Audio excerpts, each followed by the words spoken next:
Hello and welcome to episode 179 of the Fizz. Thank you all for joining us. I'm here with the main men, Channy Football, Ice Cold Brew Lou. The headlines are heating up in the state of Michigan, as is the weather. Boys, how are we doing today on this Tuesday, March 11th? Not going to be under 55 this week. Golf courses are opening. Dogs are on the rollers. I'm ready to roll, boys. Feels like summer, boys. I don't want to say it too early because March is a little bit shaky, but my God, this week looks beautiful. Let's get it. Yeah, Lou, I saw the video of you popping open the sunroof. Pretty good stuff. No better feeling than the first one of the year.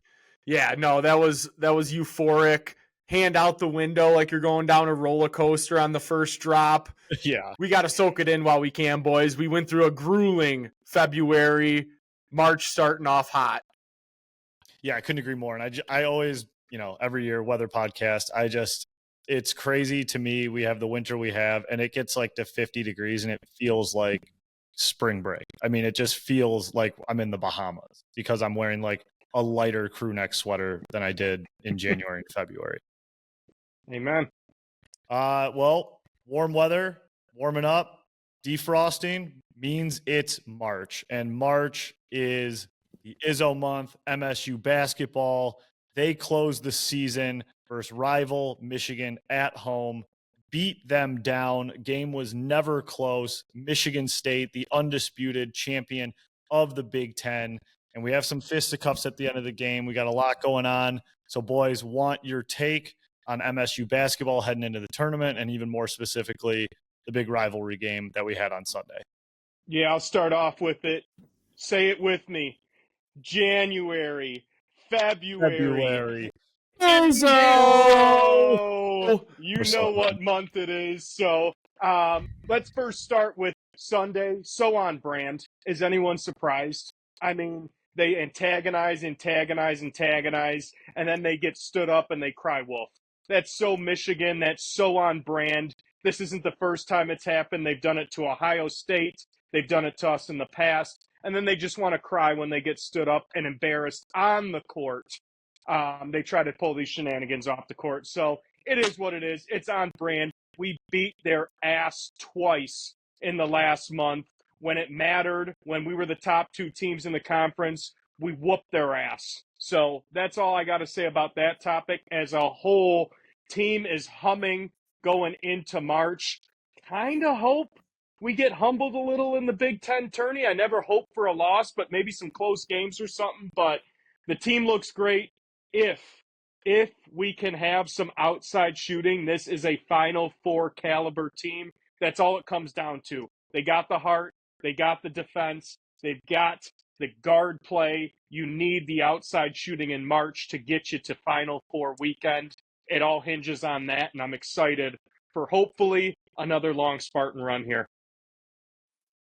Yep, hit the nail on the head, Channy. The Michigan stuff is so on brand. It's sickening. I mean, they're going out on the football field, scraping up the Spartan head before the games even starts. They're planting the flag at OSU, and then we're going through our senior tradition that happens win, lose, or draw every year.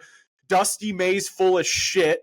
He absolutely knew exactly what we were doing. He coached at Indiana. He was at Eastern. He's been around the Big Ten. He knows this is a thing. Don't play dumb. The guy and Trey Holloman asked both of them to get off the logo before the pushing match started. Hey, this is what we're doing. They want to stand there after getting their ass beat by 20. Then you're going to get fucking shoved you're going to get shoved. You're going to get moved out of the way. You're not going to spoil any tradition that we have here. You just got blown out by 20. Put your tail between your legs and walk the fuck home, okay? Straight back to Ann Arbor. On the team note, go ahead, Frank.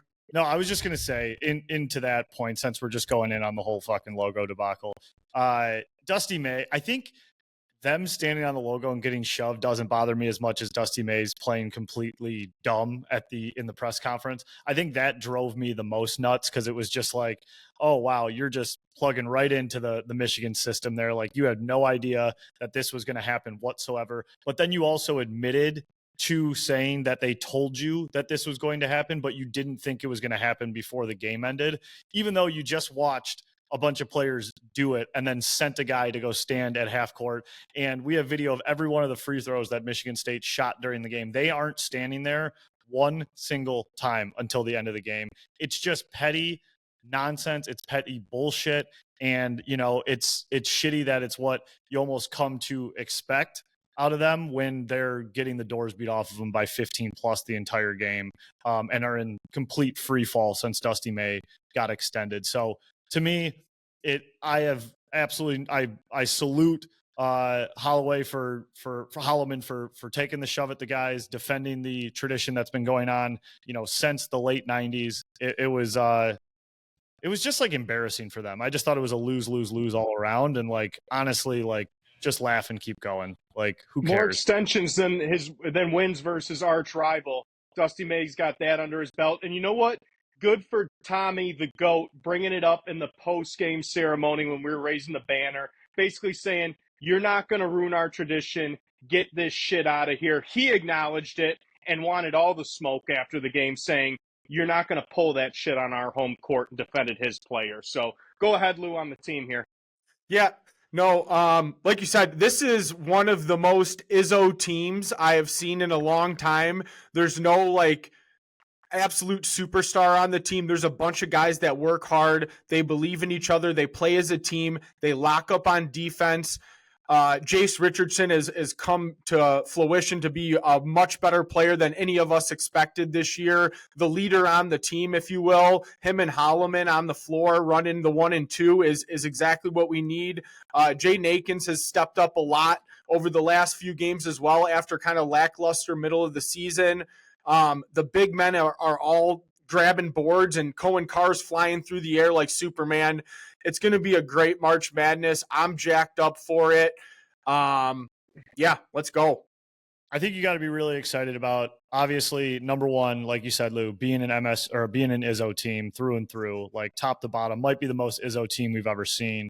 And then number two, just the absolute depth that the roster seems to have. It seems like every possession or every group of possessions, it's someone new. Without a doubt, Jace, I think if you had to pick the star, it's him. But like you said, just like, you know, I didn't realize Kohler was as much of a doggy as he is. You know, Fiddler comes alive every once in a while. Zap. Yeah, the zap. Y'all been zapped. The zappening. Like, it's a new guy, it seems, in every group. And it's just this collective, like, hive mindset. And it's really awesome to see them go full 0-4 Pistons, lockdown D to close every single game. And it's such a reassuring feeling as a fan to know that if they're within earshot at halftime, they're usually trailing at halftime, at least with a lot of the games I've watched towards the end of the year. You just know when you get to that 10-minute mark, that 8-minute mark, that 7-minute mark, like that anaconda grip just keeps squeezing tighter and squeezing tighter and squeezing tighter. And then eventually, next thing you know, we have an 8-point lead with 3 minutes left, and no one even knows how it happened. And, you know, they're flashing the stats of no field goals for the opposing team in the last 7 minutes. So you got to feel good about it. I know Chandler wants us maybe to get a little humbled in the Big Ten tournament. I don't really. I just like to just keep winning, just keep suffocating teams to death. And I know you would too, Channy, and I hear what you're saying, but it's just fun to have winning basketball for MSU. Can you guys explain to me, who you both know more about college basketball than me, why it seems we are a lock for a number 2 seed and not really a consideration for a number 1 unless we win the Big Ten tournament? I look at it this way. The SEC this year is much like the SEC with football usually. So many good teams that when they beat each other, they get quad 1 wins. It almost strengthens their resume because they're playing each other so much. So you see a team like Florida, who didn't win the SEC, who has a better resume than Michigan State, and then they're going to take the ACC champ in Duke and most likely the Big 12 champ in Houston, who are both better basketball conferences than us this year. So that's the only thing I can think of. Yeah. Okay. Yeah, that is it. Well, got you boys excited for March Madness. You know, in all the sports, I think it's the best tournament there is. So very excited for the second half of March. You know, weather's warming up, basketball's going on. It's a great time of year. Let's move on to the biggest team in the state of Michigan. That is our Detroit Lions. Good to see them back in the headlines. We've obviously had a lull since our playoff run ended very prematurely. So it's been quiet, but free agency has started. Funny note, free agency starting yesterday. Worst time in the world for Twitter to get hacked by a foreign country or whatever was going on. That was a nightmare trying to figure out who's going where and reload tweets that people were sending to me. Just very funny, small pocket of the internet with NFL free agency and Twitter going down. The day you probably need Twitter the most as an NFL fan. But the Detroit Lions, with their biggest splash of free agency, bring in DJ Reed from the New York Jets, which is a direct replacement for Carlton Davis, who heads to the New England Patriots on a $60 million deal. Davis said he wanted a bag. He got a bag from the team with the most cap space. Bad Brad does his thing, finds his exact replacement at a cheaper price by bringing in DJ Reed. Boys, thoughts on another DJ Reed, because we already have DJ Reader joining the Detroit Lions? Yeah, I think DJ Reed is a good move. I think it's an upgrade at a cheaper price, a more available guy. We always saw Carlton Davis, even before he was at the Lions, did not play in any full season. So to have the availability, which is the best ability in football, is great. A little underwhelming, if I'm going to be honest, outside of it. You got the Derek Barnes deal where we retained him for about $8.5 million a year. You bring back Marcus Davenport, who is often injured. The only thing I'd like to see is a splash on the front four. I felt like that's what we really needed last year. And my philosophy is always, you want to get your secondary better, you make your front four that good. Okay? We saw it with the Eagles. They had two rookies who were their top three corners this year. Why? Because they had such a badass D-line that they didn't have to cover that long. I wish we would have taken a little bit more of our funds and a little bit more of our resources to get the front four upgraded. With that being said, there's still time left. I have full faith in Brad Holmes and Dan Campbell. We still have cap space, and there's still guys out there. So if you're asking for a grade, I like a B right now. We have room to improve. We're a better team, but job's not done yet, in my opinion. I do have some thoughts. So Chandler, I do agree with you. And I don't think it's a unique opinion in the Detroit sports world whatsoever. I think anything you turn on, whether it's the radio, any podcast, everyone's saying, where's our edge? Where's the edge? Where's the edge? Everyone wants that front four guy, that big splash. And it seems frustrating from a Detroit Lions perspective, watching all of these guys re-sign and go to different places. It seems like the edge and the front line, especially after seeing Philly, copycat league, everyone is spending buco bucks for that edge, for that big dog, for that name. You're seeing it everywhere. Myles Garrett obviously leading the charge on that one. Khalil Mack gets a big deal. There's a few more out there that are just that the Lions thought they would have their name in it. Sweat, thought we would land these guys. But if you look back at everything Brad Holmes has done, if you're a true Lions fan and you follow this free agency, you can't really be surprised. To me, this is the most Brad Holmes offseason that there is. Like, you think he's going to make a big splash. The big splash costs too much money. He finds a cheap replacement. He brings in guys that are already part of the culture on a prove-it deal. This is kind of his playbook. Now, I think he's going to draft, maybe 3 edges in this draft. And may find someone at a discount that you might have to look up their Wikipedia of where they've been playing the last 3 years. But this is just kind of like Brad Holmes' mantra. Now, sure, would I want a huge giant splash on the front four, especially knowing that Hutch's contract's coming down the pipe? Yeah, I absolutely would. I think it's the most important part of the team that we need to address at this point. But you got to trust him, right? So we're going to trust bad Brad and see what he does. And I honestly wouldn't be surprised if we draft 3 to 4 edges in this upcoming draft. Yeah, I was thinking the same thing, Frank. I think we might go defense the first 4 rounds.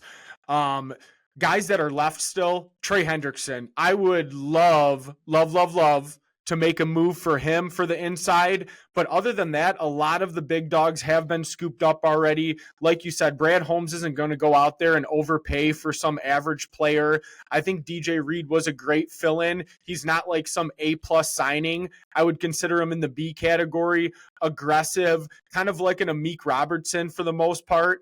And then we still have Rakeshaw. He didn't get a lot of looks last year, so he's pretty much unknown at this point. He might provide something for us. He might not.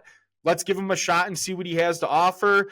Other than that, we have to continue to build up front. The front seven, we're going to have a Hutch back on full health.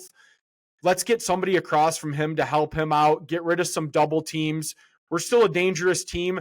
I don't think that we've gotten worse. I don't think that we've gotten better in the offseason so far. I think we're kind of in the same spot that we were when the season ended.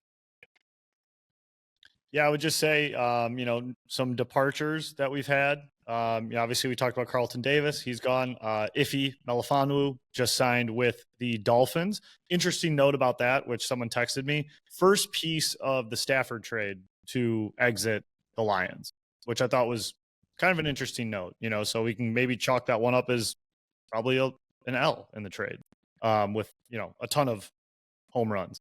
Who else left? Did we get anybody else that you guys can released think of? Za'Darius.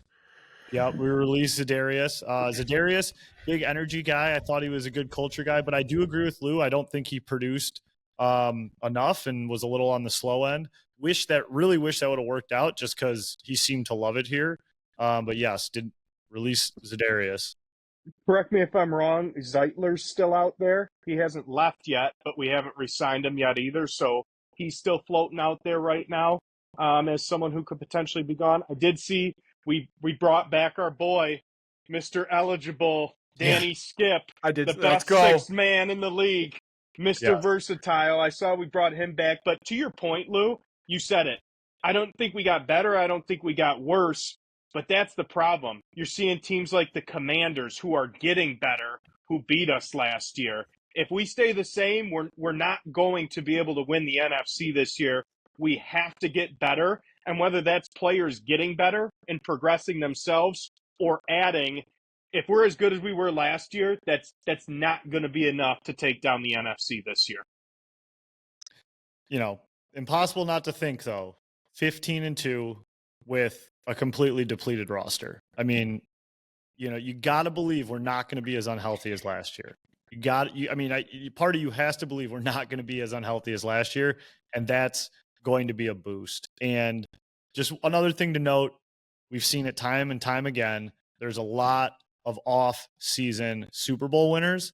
The Lions are rarely that team. And obviously we don't have a real Super Bowl either, but I'm just saying, it seems like I don't think the Patriots are going to come back as this new, amazing team just because they're spending so much money on new players. Right. Just a thought. Around the league in the NFL, notables you guys would like to talk about. Chandler, Pizzo, take it away. Yeah, I think the notable, I just mentioned them, the Commanders. Obviously, they got Debo earlier on via trade. They get Laramie Tunsil to protect Jaden Daniels.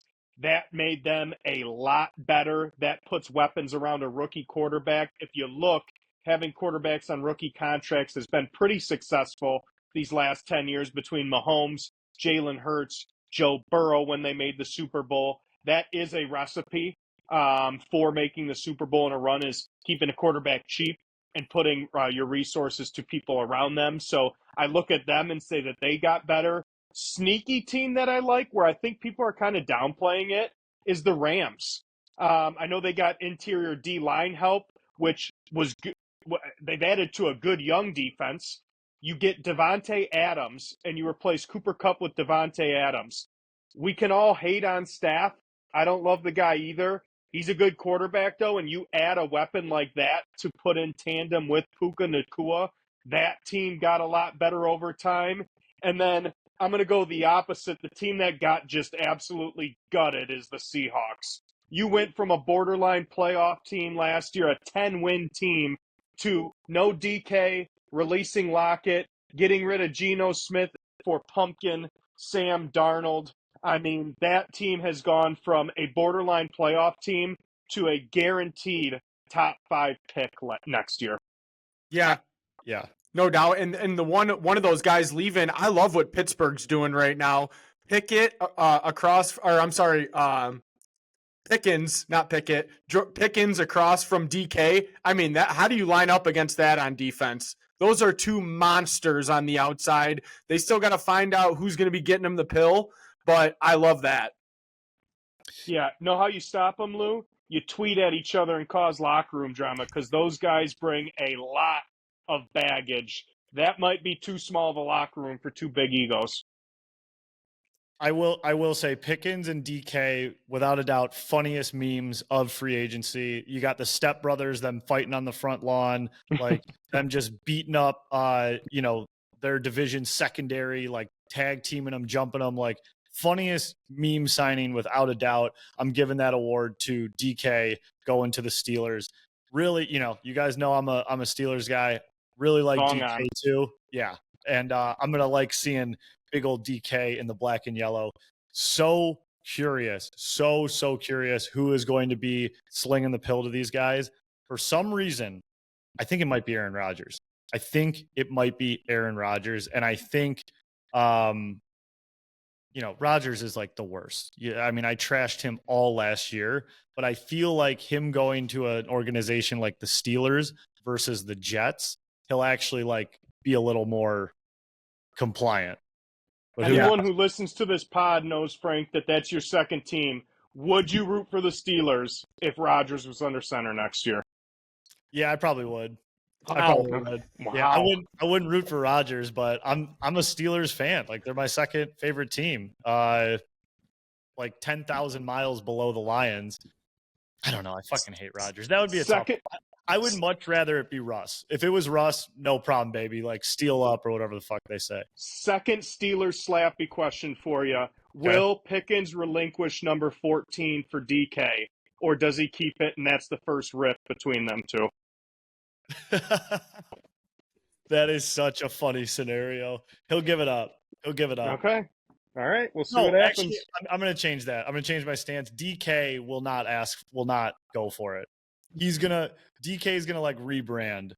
He'll wear a different number. You think he goes single digits?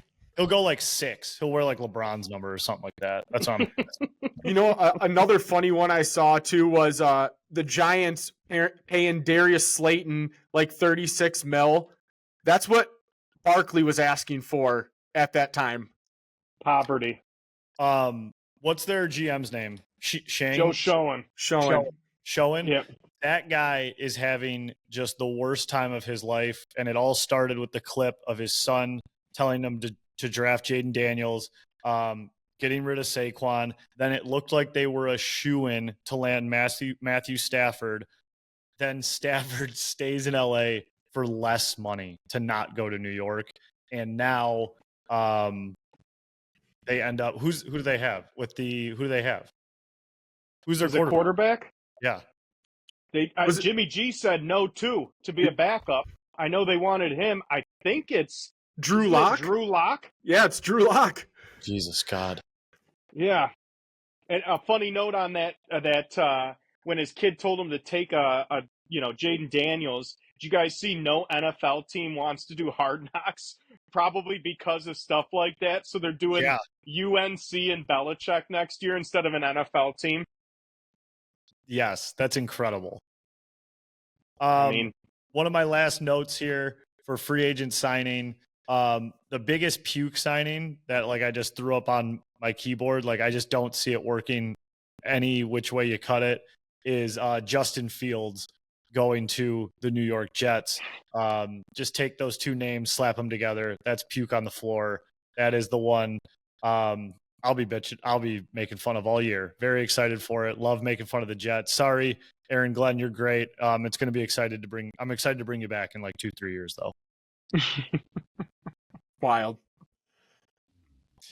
Okay, well, that's our NFL free agency update. Let's move into a much more depressing topic. The Detroit Red Wings have now lost 6 games in a row, none of them more heartbreaking or more damaging than the one last night. On the road versus Ottawa, neck and neck in the playoffs for the last wild card spot. Ottawa kind of become our biggest rivalry over the last 4 or 5 years. And it seems like we always play them late February, early March, when we're really tight in the standings and these games couldn't matter more. And it seems we cannot get over the hump and beat them. Now, 2 years ago, it was for lack of talent. It was for lack of effort, lack of skill, whatever you want to say. We got the doors blown off of us. Last night was not that game. Anybody who watched that game, it was unequivocally the most frustrating Detroit Red Wings game of the season, maybe of the last 2 years. The Red Wings put up 49 shots, almost double the shot count of the Ottawa Senators, all over them all game. I think we had 30 plus shots in the second period. Linus Ullmark plays a career game, stops everything in sight. Then with 5 minutes left in the game, Mo Seider gets in a little bit of a fucking pushing match. He outmuscles the guy, gets called for a penalty. The Detroit Red Wings' worst penalty kill, ranked worst in the fucking NHL, gets scored on in the first, 15 seconds on a wide open net. Wings go down 2-1, 4 minutes left. Pull the goalie, pressure, big saves, posts off the side of the bar, you name it. 3 seconds left after an icing. We win the draw. It goes to Lucas Raymond. What does he do? He fucking puts it in the back of the net like Lucas Raymond does late in games, but it was 1 second too late, if that. The horn had gone, no goal. Red Wings lose 2-1, 6 losses in a row. And the nightmare of this fucking season just continues to march on. Yeah, it was tough, man. Edmondson rings the post at the end. You got Patty Kane on power plays, literally skating circles around the other team. Fed Larkin, fed DeBrincat, nothing. Like you said, I mean, it was an absolute shooting barrage on Allmarn, and we just couldn't find the back of the net. And one of my biggest gripes is Hull. That guy fucking sucks. I cannot watch him anymore on defense. He was the reason why they scored on the second power play when Mo Seider took it. If you watch the goal they had, he literally drifted into the corner, covered no one, drifted around the outside, which sucked the other D-man in front of the net and left the guy wide open back door. He doesn't know what he's doing out there. He looks like he's moving in slow motion. It's fucking embarrassing. These last 6 games have been extremely hard to watch because we aren't playing bad hockey. We're peppering them. We're getting good looks. Goalies aren't giving up a ton of goals. We just can't find the back of the net, and we're coming up short.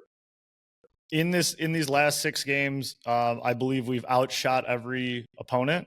Very close to, if not 5-1 of outshooting. Goalies have a 9.44 save percentage against us during this stretch. We're getting absolutely goalied, and salt in the wound yesterday. Red Wings were in conversations for trading for Linus Ullmark. He fucking has a career day, stops 49 shots. Would have been Raymond's shot would have been the 50th, but so he stops 49 shots, a guy on Ottawa. David Perron, ex-Red Wing, scores the first one. And then Cousins, who was in all the Red Wing conversations of being traded, scores the second goal. I mean, yesterday was just, you couldn't ask for a more frustrating and nightmarish loss. And the season isn't dead at all, but it totally felt like last night's game was a must win. And it is going to be very emotionally tough to come back from that one after losing 6 straight, knowing you're going into the hardest schedule in the NHL. I will say this with confidence. Wednesday night, tomorrow, we play the Buffalo Sabres, one of the worst teams in the NHL. We lose that game, the season's over. No doubt. Lose that game, the season is absolutely over. Just chalk it up. We're not doing anything because we have the toughest schedule. You need to take 2 points from Buffalo, and taking the 2 from Ottawa yesterday would have just been an absolute springboard. But every loss that you have versus a lesser team just means you got to beat a team better than you down the road. So you remember our old segment during football season? Dead, death row, life support. Well, the Red Wings are on death row right now. Death row, I think is fair. I think it's fair, death row. if you just break it down, they have to win probably at least 12 out of their last 18.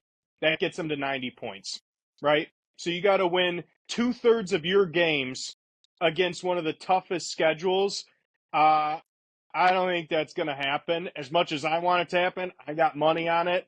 I just don't see it. This team is lifeless right now. It's going to take a big win in an unexpected way to get some momentum back, but you're staring down the barrel of another collapse. Correct me if I'm wrong. It would be the third year in a row that we were in it at the All-Star break, and we collapsed in the last 25 games. And it's not one person, player, thing, coach, GM. It's a total collapse. They're not scoring. They're getting scored on. They're not making the right moves in the front office or on the ice. It's a total collapse, and everyone involved should just be embarrassed. That's what it comes down to. You should be embarrassed right now if you're on that team. And they should be embarrassed because guess what? We're going to see 3 playoff teams here in the city of Detroit. And the team that preseason had the second most hope of making the playoffs is going to miss it for what? An 8th straight year? A 9th straight year now? The most storied of the franchises in this town is the bottom feeder at this point in time. It's very true. And it sucks. And it sucks. And Terrible. it's like you can point to the other teams playing well. Like, sure, Olmark played out of his mind. Career day. That's fine. Cam Talbot, like, I know he only gave up 2 goals, but one of them, he left the whole right side of the net open, got juked left and left it wide open. And then on the power play, he's 20 feet out of the net, like not even close. And it just feels like we haven't even gotten the consistent goaltending we were getting to start the year. It's like something happens on the 20th of February and this team just caves into itself. And it's just so frustrating. It's like, who in that locker room can turn this thing around? And it looked like it was going to be Todd. And here we are, 6 games in a row losing. And, it's like, as fun as the 4 Nations was, like, did that bang up our top 2 players? But that's such a shitty excuse because Brady Tkachuk just beat us last night and he was in 4 Nations as well. And he's out there fighting people and all this stuff. So we're all searching for answers and it's a frustrating time right now. And I would talk about the Yzer plan, but we are completely out of time. And we got to wrap Save my it up. question for Thursday. Yeah, you can save it for Thursday. If we lose to Buffalo, I'll just do the show with a gun in my mouth. Lay on the sword. Yeah. You have to give me an answer if we lose to Buffalo. It cannot be a non-answer on a 1 to 10. Fine. A truthful answer, non-biased. All right. Non-biased is crazy. Any final notes before we sign off on this Tuesday? One quick final note. Isn't it Ranch Week? Oh, buddy, good call. Yeah, Jets, Ranch. It's Ranch Fest is what they call it, but it's all week. Okay. Ranch Fest is all week. So, yeah, if you go to Jets.com, spend $25, you get a free bottle of Ranch. Plus, they're giving away Jets merch all week. And I know I don't got to sell these 2 guys on it. The Jets merch is like the top tier merch of any retail product in Detroit. I mean, the Jetman, the colors, who doesn't love pizza? They're giving away like Ranch bottle floaties, Ranch water bottles, just the most pure Michigan Ranch merch going out right now on Jets. So, I mean, I know I don't got to push you guys to order Jets, but if you do, you get a free bottle of Ranch now. Amen. Ranch up, baby. Ranch showers tonight. You know it. All right. Well, we will see you guys again on Thursday. We'll see what kind of mood we're in then. But until then, have a good week, team. Champagne, champagne, champagne, champagne.